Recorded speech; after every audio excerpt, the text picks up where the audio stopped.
قرآن مجید میں ان ناموں کو اس طرح بیان کیا گیا ہے کہ هو اللہ الذی لا الہ الا هو الملک القدوس السلام المؤمن المحیمن العزیز الجبار المتکبر سبحان اللہ عما یشرکون. وہ اللہ ہی ہے جس کے علاوہ کوئی معبود نہیں ہے. یہ لفظ ہمارے بھائیوں کو سمجھنا بہت ضروری ہے کہ دنیا میں عبادت، کسی کو ماننا، کسی سے کچھ مانگنا، کسی کے سامنے سر جھکانا، وہ صرف اللہ کے لیے ہے کہ اللہ نے اپنے لیے مخصوص کر دیا ہے. تو آپ کوئی ایسا کام مت کیجئے عبادت کا جو کہ صرف اللہ کے لیے مخصوص ہے. اگر آپ نے کوئی ایسا کام کیا جو عبادت میں آپ اللہ کے لیے کرتے ہیں تو آپ اس کے ساتھ کسی کو شریک کرتے ہیں اور اسی کو شرک کہتے ہیں. تو کبھی مت کیجیے گا سر، کوئی کتنا بھی بڑا ہو. یہ صفت اللہ نے اپنے لیے خاص کر رکھی ہے. اللہ کے سوا کوئی کسی سے کچھ مانگ ہی نہیں سکتا ہے، کسی کی عبادت کر ہی نہیں سکتا ہے. یہ کیونکہ یہ آپ کو پہلی بار جو کلمہ میں پڑھایا گیا اس میں بھی گیا لا الہ الا اللہ محمد رسول اللہ، کہ دنیا میں اس پورے آپ کی زندگی میں کوئی عبادت کے لائق ہے ہی نہیں. کوئی بادشاہ ہو، کوئی بھی کیسا بھی ہو، پیغمبر ہو، رسول ہو، کچھ بھی ہو، وہ عبادت کے لائق ہے ہی نہیں، صرف اللہ. یہ مخصوص ہے اللہ کے لیے. اور اگر کسی نے بھول سے کسی سے مانگ لیا، کسی کے در بارگاہ میں جا کر کچھ مانگ لیا، تو اس نے اس کام میں عبادت کے ڈپارٹمنٹ میں اس کو اللہ کا شریک کر دیا سر. تو پھر اللہ نہیں بخشے گا سر. ارے اللہ تو کیا اس کے فرشتے نہیں بخشیں گے، وہ پورے جلال میں آ جاتے ہیں. تو اس لیے انسان اپنے آپ کو تباہی سے اگر بچانا چاہتا ہے تو کبھی بھی وہ اللہ کی عبادت میں کسی کو شامل نہ کرے. یہ صاف طور پہ بچ کے رہنے کا طریقہ ہے.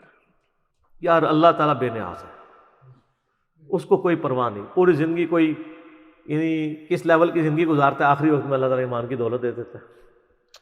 اور بعض اوقات بندے پوری زندگی لوگوں کو دھوکہ دیتے ہوئے دین کی زندگی گزارتے ہیں اور مارے جاتے ہیں، حالانکہ وہ دیندار نہیں ہوتے، وہ دنیا دار لوگ ہوتے ہیں.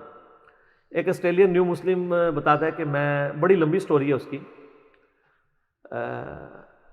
وہ کہتا ہے میری زندگی میں 2-3 ایسے واقعات اوپر تلے ہوئے جس سے مجھے یقین ہوا کہ زندگی موت کا مالک اللہ ہے. وہ کرسچن تھا تو بعد میں مسلمان ہوا.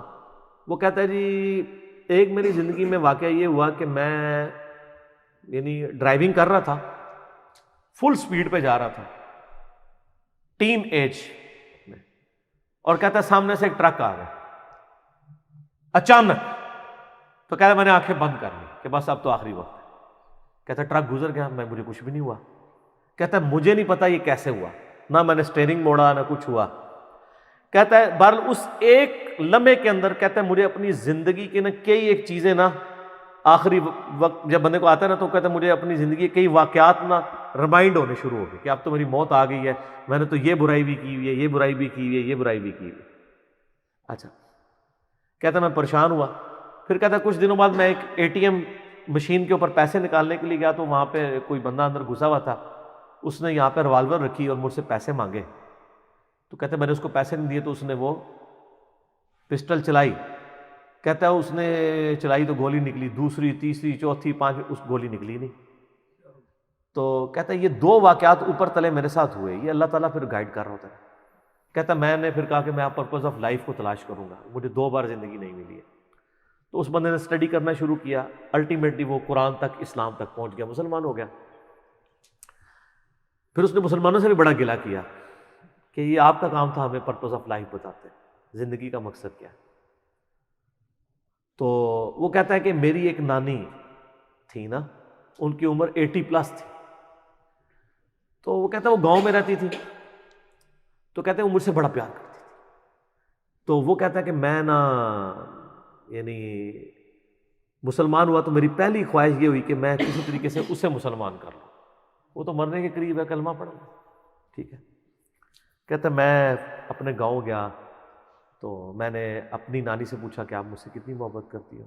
اس نے کہا بیٹا میں تو تیرے لیے جان بھی دے سکتی ہوں، یہ سب کچھ.